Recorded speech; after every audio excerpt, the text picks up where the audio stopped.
টানা বৃষ্টিতে রাজধানীর বিভিন্ন সড়কে আজও জলাবদ্ধতা, দুর্ভোগ চরমে। নগর কর্তৃপক্ষের উদাসীনতাকেই দুষছেন নগরবাসী।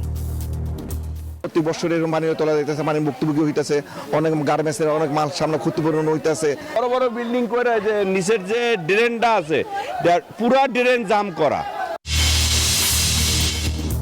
বন্যায় পানিবন্দী মানুষের দুর্ভোগ বাড়ছেই। বৃষ্টিতে কুমিল্লায় জলাবদ্ধতা, বগুড়ায় যমুনার ভাঙনে বিলীন ঘরবাড়ি, ফসলি জমি। সব ধর্মের মানুষকে সাথে নিয়ে এগিয়ে যেতে চায় সরকার। বরিশালে বৃক্ষরোপণ ও ফ্যামিলি কার্ড বিতরণ কর্মসূচি উদ্বোধন প্রধানমন্ত্রীর। গণ অভ্যুত্থানে হত্যাযজ্ঞের অভিযোগে আওয়ামী লীগের 10 সাবেক এমপি মন্ত্রীর বিরুদ্ধে তদন্ত শেষ। এ মাসেই আনুষ্ঠানিক অভিযোগ দাখিল।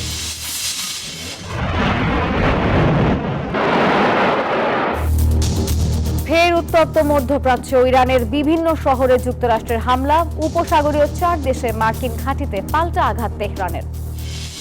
স্বাগত নিউজ 24 সংবাদের আর পুরো আয়োজনের সাথে আছি আমি নাফিসা হক। দেখছিলেন বিআরবি কেবলস। সংবাদ শিরোনাম। টানা ভারী বর্ষণে এখনো জলমগ্ন রাজধানীর বিভিন্ন এলাকা। এখনো থেমে থেমে বৃষ্টি হচ্ছে। মিরপুর এবং গুলশানের সড়কগুলোতে জমে আছে হাঁটু থেকে কোমর সমান পানি। অপরিকল্পিত ড্রেনেজ ব্যবস্থার কারণে এমন ভোগান্তি, এমনটাই বলছেন স্থানীয়রা। আবহাওয়া অফিস জানিয়েছে এমন বৃষ্টি থাকতে পারে জুলাই মাস জুড়েই। থেমে থেমে চলছে বৃষ্টিপাত। শনিবার রাতের টানা ভারী বৃষ্টিতে এখনো তলিয়ে আছে রাজধানীর বিভিন্ন এলাকা। মিরপুর এবং গুলশানের মতো গুরুত্বপূর্ণ সড়কগুলোতে জমে আছে হাঁটু থেকে কোমর সমান পানি। সকালে কর্মজীবী মানুষ ও শিক্ষার্থীদের পড়তে হয়েছে চরম ভোগান্তিতে। এখানে একটা ড্রেনের একটা লাইন আছে, লাইনটা মাছ চাষ করার জন্য ওরা বন্ধ করে। একটা পাইপ বন্ধ আছে, একটা পাইপ চালু আছে, তাই এইগুলো থেকে পানিটা উপরের দিকে উঠছে। বন্ধ হয়ে যাওয়া খাল এবং ড্রেনেজ ব্যবস্থা পুনরায় সংস্কার ও আধুনিকায়ন করলেই এই ভোগান্তি থেকে মুক্তি মিলতে পারে বলছেন রাজধানীবাসী। গলাপানি ছিল, মানুষ ব্যাংকের যাইতে ব্যাংকের সব উল্টা পড়ে গেছে। বড় বড় বিল্ডিং করে যে নিচের যে ড্রেনটা আছে পুরা ড্রেন জাম করা। খালটা পরিষ্কার করলে এই পানিটা আর থাকতো না। আবহাওয়া অফিস জানিয়েছে এই বৃষ্টিপাত পুরো মাস জুড়েই অব্যাহত থাকতে পারে। 14 তারিখ 15 তারিখ পর্যন্ত বৃষ্টিপাতের তীব্রতা সারা বাংলাদেশে একটু কমে যাবে, কিন্তু 16 তারিখ থেকে বৃষ্টিপাতের তীব্রতা আবার আস্তে আস্তে করে বৃদ্ধি পাওয়ার কিন্তু সম্ভাবনা রয়েছে। জলজট নিরসনে দ্রুত কার্যকর পদক্ষেপ নেয়ার দাবি নগরবাসীর। রাজু মাহমুদ, নিউজ 24, ঢাকা। দর্শক, কিছুক্ষণ আগে যেমনটি জানাচ্ছিলাম যে পুরো রাজধানী কিন্তু এখনো কিছুটা বৃষ্টিপাতের সম্মুখীন হচ্ছে এবং একই সাথে বিভিন্ন এলাকা এখনো জলমগ্ন অবস্থায় রয়েছে। সকাল থেকে আমাদের সহকর্মীরা একে একে আমাদের সাথে যুক্ত হয়েছেন এবং জানানোর চেষ্টা করেছেন ঢাকার কোন এলাকার অবস্থা আসলে কেমন। এবারও তার ব্যতিক্রম নয়, আমাদের সহকর্মীরা একে একে আমাদের সঙ্গে যুক্ত হবেন এবং তাদের কাছ থেকে আমরা জানবো এই যে এলাকার এমন দুর্ভোগ, তার ঘটনার পিছনে আসলে এলাকাবাসী কি বলছেন এবং একই সাথে আবহাওয়া অধিদপ্তরও এই বিষয়ে কি বলছেন। আমরা শুরুতেই যাব সহকর্মী রাশেদ রায়হানের কাছে, যুক্ত হব রাশেদের সঙ্গে। রাশেদ, নিশ্চয়ই শুনতে পাচ্ছেন আপনি, আমাকে একটু জানাবেন কোন এলাকাতে আছেন এবং ঢাকার জলাবদ্ধতার ফলে এই যে জনদুর্ভোগ তার চিত্র আপনি সকাল থেকে কেমন দেখেছেন এবং এখন একটু দেখাবেন।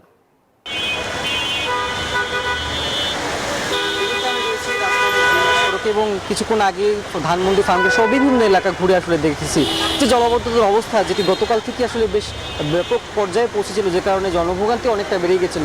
আজকে সকাল থেকে যে বৃষ্টি এবং কিছুক্ষণ আগে সেই বৃষ্টি কিন্তু অনেকটাই বেড়ে গেছিলো। এখন যদিও বৃষ্টি নেই, এই সড়কের পানি কিন্তু আসলে অনেকটাই কমে এসেছিল। এখন কিন্তু আবারও সেই একেবারেই গ্রিন রোড জুড়ে, যেটি আগেও বলেছিলাম যে এই সড়ক জুড়ে কিন্তু আসলে অনেকগুলো বেসরকারি হাসপাতাল রয়েছে, বেশ কিছু স্কুল রয়েছে বেসরকারি সহ।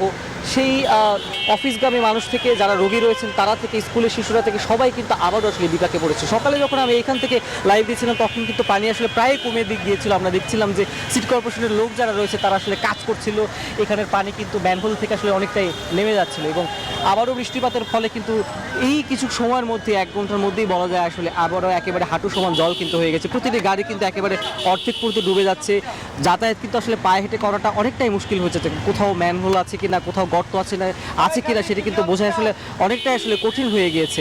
এই যে পথ, সে পথ কিন্তু আসলে গ্রিন রোডের পুরো জায়গাটি কিন্তু যদ্দূর চোখ যায় দেখা যাচ্ছে পুরো জায়গাটি কিন্তু একেবারে জলবদ্ধতা, অর্থাৎ পানি কিন্তু আসলে আটকে আছে সেটাই কিন্তু আমরা দেখতে পাচ্ছি। এবং যারা যাতায়াত করছেন বাধ্য হয়ে কিন্তু তাদেরকে আসলে করতে হচ্ছে। এবং বিশেষ করে স্কুলগামী পরীক্ষার্থী থেকে শুরু করে যারা আছে তারা কিন্তু আসলে বেশি বিপাকে পড়েছে, কারণ অনেক বাসার সামনে থেকেই আসলে শুরু হয় এই জলবদ্ধতা।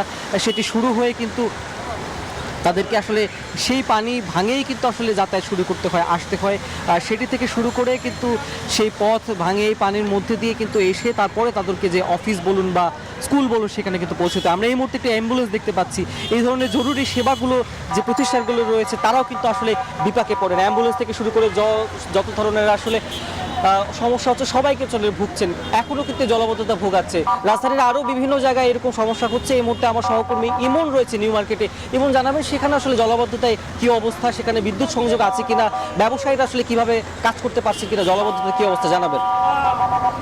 রাশেদ, আপনি যেমনটা বলছিলেন, আমি এখন নিউ মার্কেট এলাকায় রয়েছি। আমার এই পাশে চন্দ্রিমা সুপার মার্কেট, এই পাশে ফুটপাত, মাঝখান দিয়ে গাড়ি ঘোড়া চলাচল করছে। আমি যদি একটু দেখাতে চাই, আমি ঠিক যে জায়গাটায় দাঁড়িয়ে আছি আমার ঠিক এই পাশেই দোকানপাট তারা আসলে খুলেছে, কিন্তু তাদের আসলে কাজের কাজ কিছুই হয়নি। তাদের দোকানের মধ্যে পানি উঠে গেছে। একটু আগেই দোকানদারদের সাথে আমার কথা হচ্ছিল, তিনি আমাদেরকে যেটি জানিয়েছেন যে গত 40 বছর ধরে একের পর এক সরকার এসেছে, একের পর এক একজন দায়িত্বে এসেছে, আবার দায়িত্ব ছেড়ে দিয়েছে, কিন্তু তাদের লাভ আসলে কিছুই হয়নি।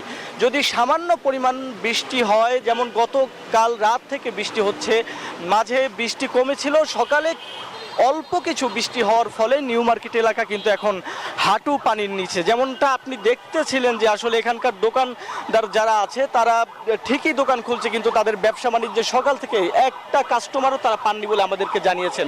এছাড়া আমরা দেখতে পাচ্ছি যে যারা আসলে কলেজগামী শিক্ষার্থী আছেন, স্কুলগামী শিক্ষার্থী আছেন, তারা এই পানির ভিতর দিয়ে যাতায়াত করছেন। পানির ভিতর দিয়ে গাড়ি চলছে, পানির ভিতর দিয়ে প্রাইভেট কার চলছে, রিক্সা চলছে, এবং শিক্ষার্থী যারা আছে তারা কিন্তু হেঁটেই এই রাস্তা পারাপার হচ্ছেন। কিন্তু সকলেরই মনে একটাই প্রশ্ন যে বাংলাদেশের এই সমস্যা আসলে কবে সুরাহা হবে, এবং এ বিষয়ে সরকার যেন দ্রুত পদক্ষেপ নেয়। ইমন এবং রাশেদ, ধন্যবাদ আপনাদের। বান্দরবান এবং চট্টগ্রামের বন্যা পরিস্থিতির কিছুটা উন্নতি হয়েছে, তবে বন্যা দুর্গত এলাকায় খাদ্য এবং বিশুদ্ধ পানির সংকট দেখা দিয়েছে।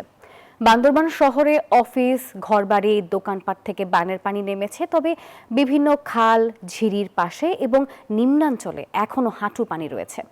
এদিকে চট্টগ্রামের সাতকানিয়া এবং বাঁশখালীর কিছু এলাকাতেও পানি নামতে শুরু করেছে। দুর্গতদের মাঝে ত্রাণ বিতরণ করছে প্রশাসন, সেনাবাহিনী এবং বিজিবি। একই চিত্র খাগড়াছড়িতেও বিভিন্ন সড়ক থেকে পানি নামায় যান চলাচল স্বাভাবিক হয়েছে।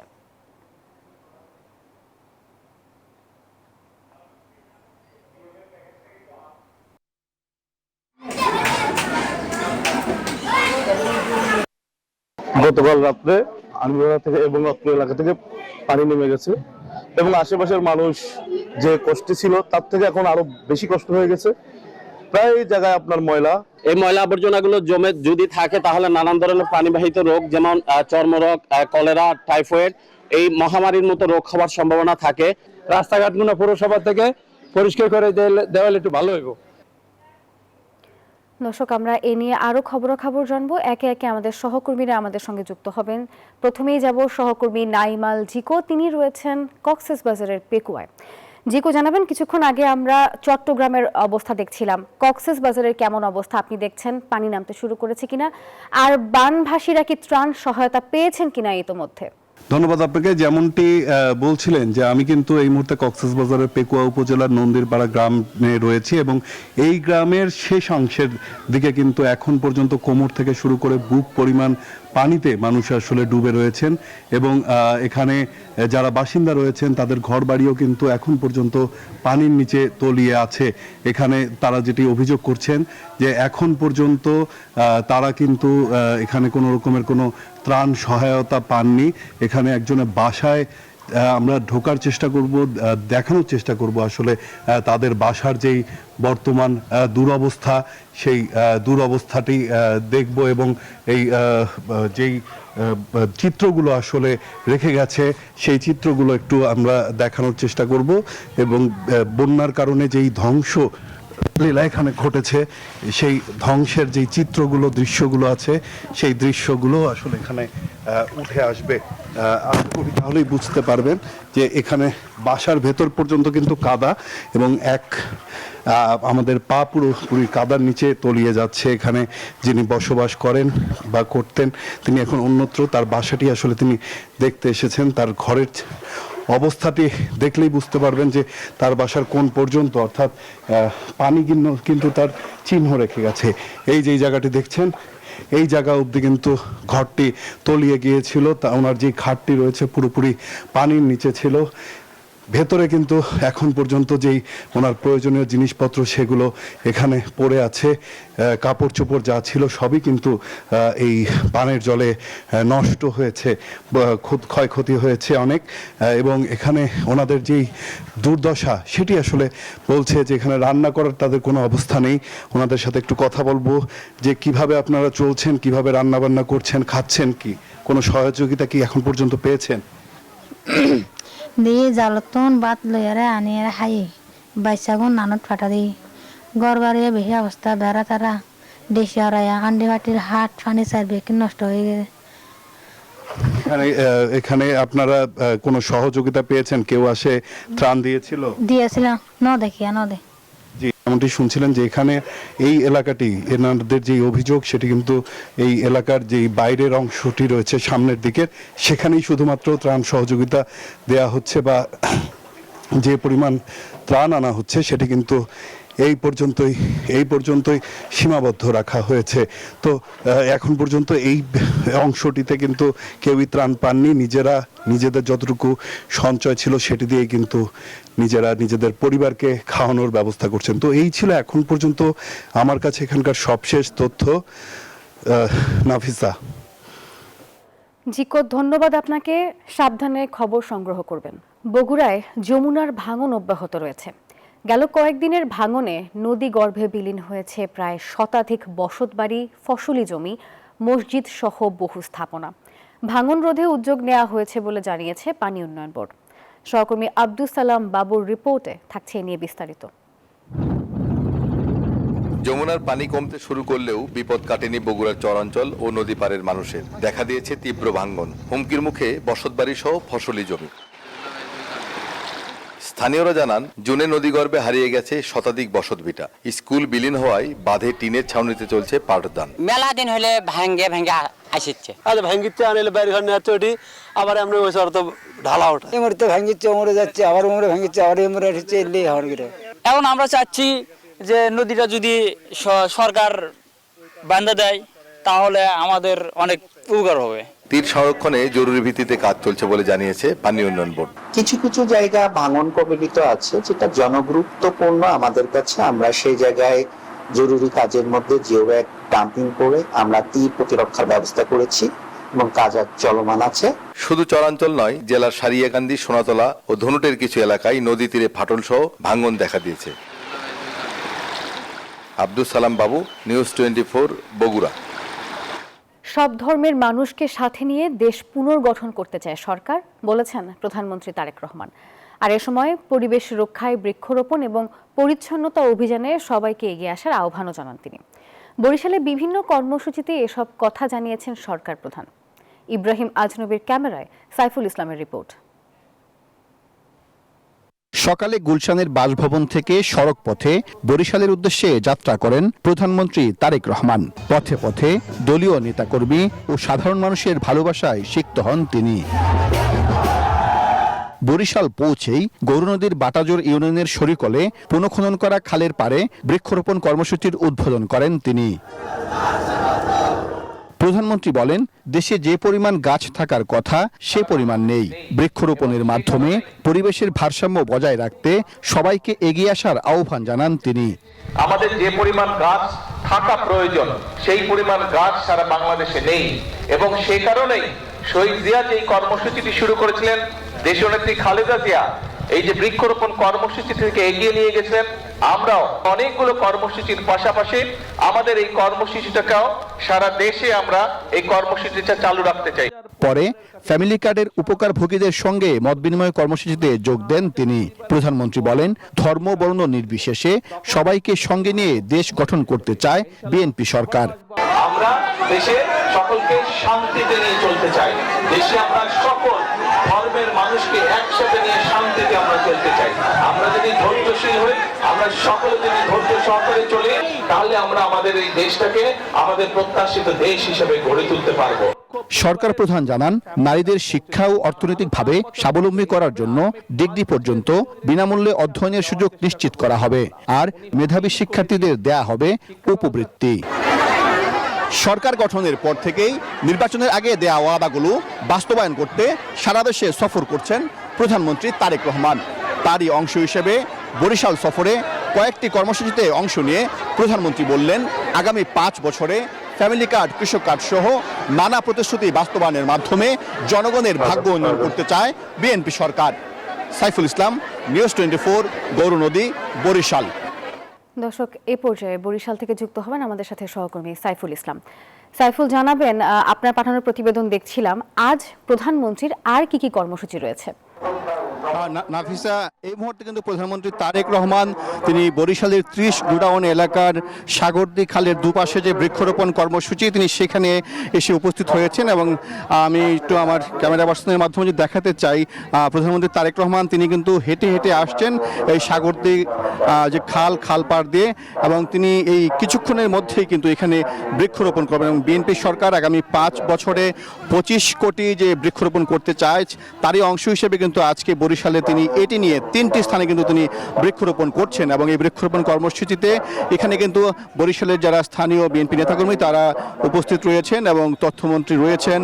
এবং প্রধানমন্ত্রী তারেক রহমান তিনি কিন্তু আজকে এর আগে তিনি সেনাবাহিনীর একটি মহড়া তিনি পরিদর্শন করেন, এবং সেই মহড়া পরিদর্শন শেষে কিন্তু তিনি সরাসরি এখানে তিনি এসে উপস্থিত হয়েছেন। এবং প্রধানমন্ত্রী তারেক রহমান তিনি আজকে বেশ কয়েকটি কর্মসূচিতে বক্তব্য রেখেছেন। সেই বক্তব্যে তিনি স্পষ্ট করে বলেছেন যে বিএনপি সরকার আগামী 5 বছরে বাংলাদেশের মানুষের ভাগ্যের পরিবর্তনের জন্য নির্বাচনী ইশতেহারগুলো বাস্তবায়ন করতে চায়, এবং বৃক্ষরোপণের মাধ্যমে দেশের যে পরিবেশের ভারসাম্য সেটি রক্ষা করতে চায়। পাশাপাশি বাংলাদেশের প্রত্যেকটি মানুষের জন্য তিনি বাজেট ঘোষণা করেছেন, সেটি বলেছেন। এবং বলেছেন যে ফ্যামিলি কার্ড, কৃষক কার্ডের পাশাপাশি প্রত্যেকটি নির্বাচনী যে ওয়াদা, সেই ওয়াদাগুলো কিন্তু বিএনপি সরকার বাস্তবায়ন করতে চায়। সেই বাস্তবায়নের মাধ্যমেই দেশের মানুষের ভাগ্যের পরিবর্তন করতে চায়। প্রধানমন্ত্রী তারেক রহমান এই মুহূর্তে কিন্তু তিনি যে বৃক্ষরোপণ কর্মসূচি তিনি সেটির কিন্তু উদ্বোধন করবেন। এখন তিনি কথা বলছেন। আমরা একটু সরাসরি প্রধানমন্ত্রী তারেক রহমানের কথা শুনতে চাই।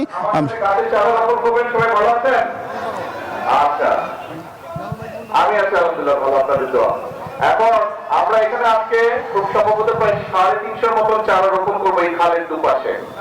এপাশে না, শুধু এক পাশে, 2 পাশে 350 মতন চারা রোপণ করব। আপনারা আমাদের দলের বিভিন্ন নেতাকর্মী সহ এলাকার মানুষ এখানে আছেন। আপনাদের সকলের কাছে আমার একটা আহ্বান থাকবে যে এই যে চারাটা আমরা আজকে রোপণ করব, এই চারাটা রোপণ করলে শুধু আজকের দায়িত্বটা আমাদের শেষ হয়ে যাবে না। এই এলাকায় যে সকল মানুষ থাকেন, খালের 2 পাশে যারা থাকেন এবং যারা আজকে চারাটা রোপণ করছেন, আপনারা হয়তো এখান দিয়ে আসা যাওয়া করবেন অনেকে, আর বিশেষ করে এলাকায় যারা থাকেন, আমি আপনাদের সকলকে অনুরোধ করব যে এই প্রত্যেকটি গাছের, এই 350 গাছের যত্ন আমাদেরকে নিতে হবে। এই খালটা দেখেন কি সুন্দর খালটা বয়ে যাচ্ছে। এই গাছটা ইনশাআল্লাহ যখন বড় হবে তখন এই খালটা দেখতে আরো অনেক সুন্দর হবে। এই খালের পাড় দিয়ে যতটুকু আমি দেখলাম, নিশ্চয়ই বিকেল বেলায় মানুষ আসে, মানুষ বসে, এই যে বেঞ্চগুলোতে বসে। এই গাছগুলো যখন বড় হবে, গাছগুলো দেখতে আরো সুন্দর হবে, তখন বসতে আরো ভালো লাগবে। এবং বেঞ্চের কাছে যেহেতু গাছগুলো স্বাভাবিক, গাছটা বড় হলে বাতাস যখন উঠবে, বেঞ্চে যারা বসে থাকবেন তারা নিশ্চয়ই আপনারা তখন বাতাসটা আরামটা বোধ করবেন। একই সাথে আপনাদের কাছে আরেকটা আমার অনুরোধ থাকবে, এই যে খালটার নাম কি? সাগরদিঘি খাল। সাগরদিঘি খাল, এই খালটা এই এলাকার জন্য নিশ্চয়ই অত্যন্ত গুরুত্বপূর্ণ একটা খাল, সিটি কর্পোরেশনের খাল। এই খালটার যত্ন করাও কিন্তু শুধু সিটি কর্পোরেশনের একার দায়িত্ব না। এই খালটার যত্ন করা, খালের দুপাশে যে সকল মানুষ আছেন সকলকে আমাদেরকে এই খালটার যত্ন করতে হবে। দর্শক, বরিশালে বৃক্ষরোপণ কর্মসূচিতে কথা বলছেন প্রধানমন্ত্রী তারেক রহমান। আমরা এতক্ষণ সরাসরি ছিলাম সেখানে। জুলাই হত্যাযজ্ঞের ঘটনায় আমির হোসেন আমু, দীপু মনি, শাহজাহান খান, কামাল আহমেদ মজুমদার, আব্দুর রাজ্জাক সহ কার্যক্রম নিষিদ্ধ আওয়ামী লীগের অন্তত 10 জন এমপি মন্ত্রীর বিরুদ্ধে তদন্ত প্রতিবেদন হাতে পেয়েছে prosecution. Chief prosecutor Aminul Islam জানান, আগামী 21 জুলাই ট্রাইব্যুনালে আনুষ্ঠানিক অভিযোগ দাখিল করা হবে।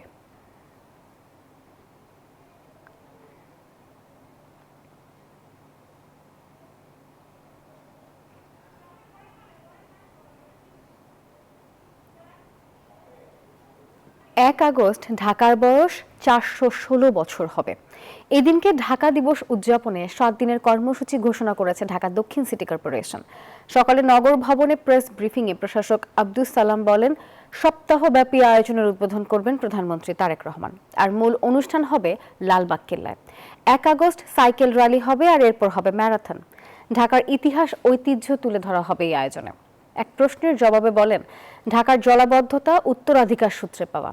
পলিথিনের ব্যবহার রোধ করা না গেলে এ থেকে মুক্তি পাওয়া কঠিন হবে বলে মন্তব্য করেছেন তিনি।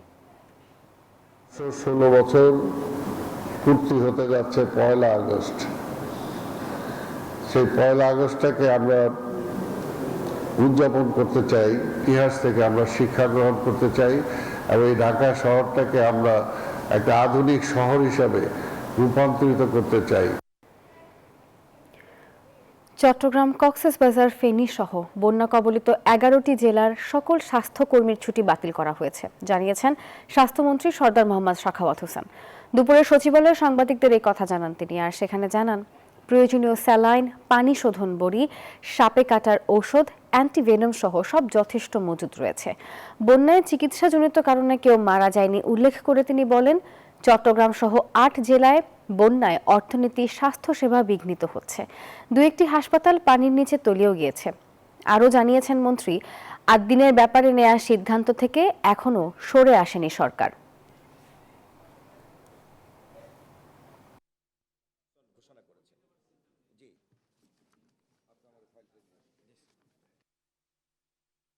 প্রধানমন্ত্রী ইনস্ট্রাকশনে আজকে থেকে কিছু মানুষকে যারা একেবারে ডিস্ট্রেস, হোমলেস হয়ে গেছে, তাদেরকে আমরা আশ্রয় কেন্দ্রে নিয়ে আসতেছি। একটা secondly, there is a very high chance of cholera, সেটার জন্য আমরা সম্পূর্ণরূপে প্রস্তুত আছি।